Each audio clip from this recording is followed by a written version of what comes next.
And I'm a director here at the Market Theater, and I'm also the director of summer camps. And tell me how this virus has affected you guys this year. You've lost a season and lots of things going on. Absolutely. So the virus has caused us to miss 5 opening nights this season, and we figure that puts us about $30,000 behind where we would be right now. So in addition to those 5 opening nights, it also really caused us to alter how we looked at summer camps this summer, and that's the biggest piece of this puzzle that I've been involved with. I was also a director of one of the shows that was canceled. So with that, with summer camps, we decided that we really wanted them to be in person, if at all possible, and to make them safe. So we limited kids to 15. We put in some safeguards in place, like kids needing to wear masks when we're inside, the need for social distancing. Once we're outside, we space out and take off masks to be able to do our different exercises. We've got temperature checks at the door and wellness checks with parents. So we've put all those sort of safeguards in place. That's really just been us reimagining and rethinking things. What kind of camps do you have? Sure. So we ran 2 different camps this summer, and one of them we ran for 2 weeks, and then we've got one more next week. So our first 2 weeks were a kids camp for kids ages 7 to 12, and it was all around the movie Trolls. So we learned different songs, different scenes from Trolls, and then this upcoming week we've got a camp for teens, 13 through 18-year-olds, and that camp is going to be all around space, out of this world, Star Wars sort of vibe. You've obviously been involved in theater for a while. How has it affected your theater community here at the Market Theater not being able to perform and put on productions and stuff? Oh yeah, that's a great question. This is just, it's such a tight-knit and strong community in the upstate. So not having it, I think at first everyone felt a little bit lost in space, not sure exactly what to grab onto, but the theater crowd is very resilient, obviously really creative, and so really quickly you saw initiatives start to pop up to combat that. So one such initiative that the Market helped spearhead was the Curtains Up Coalition. So this group of theaters around the upstate of South Carolina all the way down to Greenwood, that weekly they put on a showcase online, and they used that showcase then to raise money for that group. So that was really the biggest change, was kind of feeling, I don't have my community around me, I'm not able to create, so that was temporary, and then all of a sudden sort of came together, to be able to make those opportunities happen.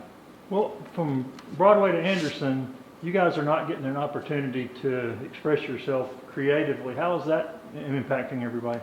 I've seen a lot of people that are pretty down about it, frankly. A lot of people sort of bemoaning it.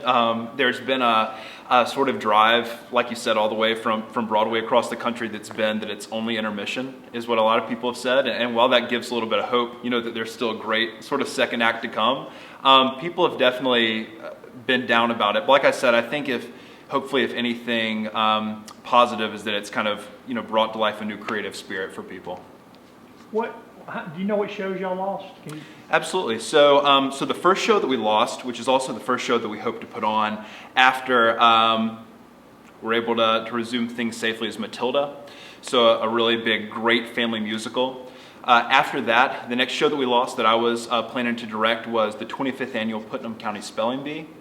And then after that, in between those two would have been Mamma Mia. So another really big hit show. And then we also then had to cancel our 24-hour musical, which is a huge community event every year. But luckily, we're working with our charity partner, and we've moved them to next summer. So we're still going to get to partner with them.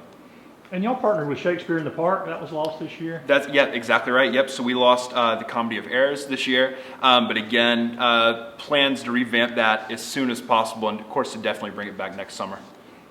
Do you have any tentative plans on what's next, or any dates or anything maybe? So no dates yet, just out of fear that we would have to cancel, all over again or postpone all over again. But like I said, our summer camps have been kind of the thing that's kept us going in the interim, because we felt like it was the one thing that we could do safely, to kind of keep the market, quote unquote, alive right now. But like I said, just as safely as the science and the guidelines from the professionals tell us that we can resume is when we hope to come back. If it drags on, is there any creative way y'all can do online sort of productions and stuff? Yep, absolutely. So we've gotten our feet wet through the Curtains Up Coalition with producing. online work. There's an artist in the Upstate, Tim St. Clair. It's been working with a group that he's created called Upstate Sings to produce these great videos. So he actually partnered with the market a couple weeks ago to bring back together the cast of Next to Normal, which was a show, I suppose maybe 4 years ago now, to produce a song from that. So I know that Noah Taylor, the executive artistic director here, has been in contact with Tim, maybe about some opportunities to collaborate, to keep creating. Is there some where people can see that? Yep, absolutely. So, if, online on YouTube, if you Google or search on there either Upstate Sings, or if you search for Curtains Up Coalition, either one of those will bring up lots of great performances. What about your patrons and your members and those people? How are y'all dealing with memberships, and how are y'all communicating with them? Absolutely. So we did figure out really quickly that communication's been key through all of this. You know, even if it's just delivering hard news about another postponement, that's okay as long as you're staying in touch. So still been staying in touch with patrons, letting them know about our tentative plans in terms of Matilda being the first show back, and then hoping to produce the other shows that we lost this season just when we're able to. So just keeping that line of communication open with them.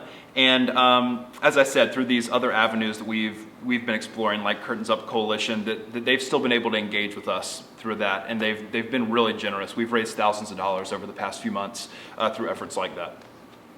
And the arts community, like you said, they do tend to work in different shows and different directors and different, even like I know y'all have had people who are in the Milltown Players plays, right, and things like that. Are they still in communication with each other about what's going on and how?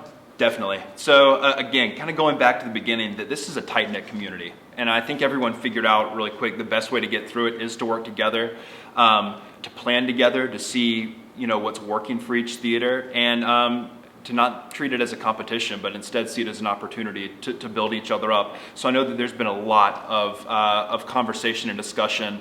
In addition to that, the South Carolina Theater Association has been doing bi-weekly roundtables of all the nonprofit theaters in the state. Again, share resources, share ideas, and figure out how to really keep things going. And as an actor and a director, I mean, unlike music where you could practice at home, how do you practice your craft when there's nowhere to practice your craft? Yep, no, absolutely. That's a great question. So I feel lucky because I'm a teacher as well. So I'm directing these summer camps, but I'm also a high school teacher at D.W. Daniel High over in Pickens County. And so that's how I've kept myself kind of going and thinking creatively. So right now I was trying to figure out, what can we do in the fall? Because it's not certain that school's even going to be in. How can we tell stories? So I kind of teamed up with 8 students, and right now we are in pre-production of a podcast that we're creating that's going to tell stories of teachers and other faculty and staff at Daniel. So I think it's just looking for those creative ways. How can I still tell stories? How can I still create community, despite the fact that we can't be together? And for the general public, the best way to get the latest news on the Market Theater is where? Sure, markettheater.org, and we'd especially direct you to markettheater.org/give right now, of course, as we're trying to keep things going.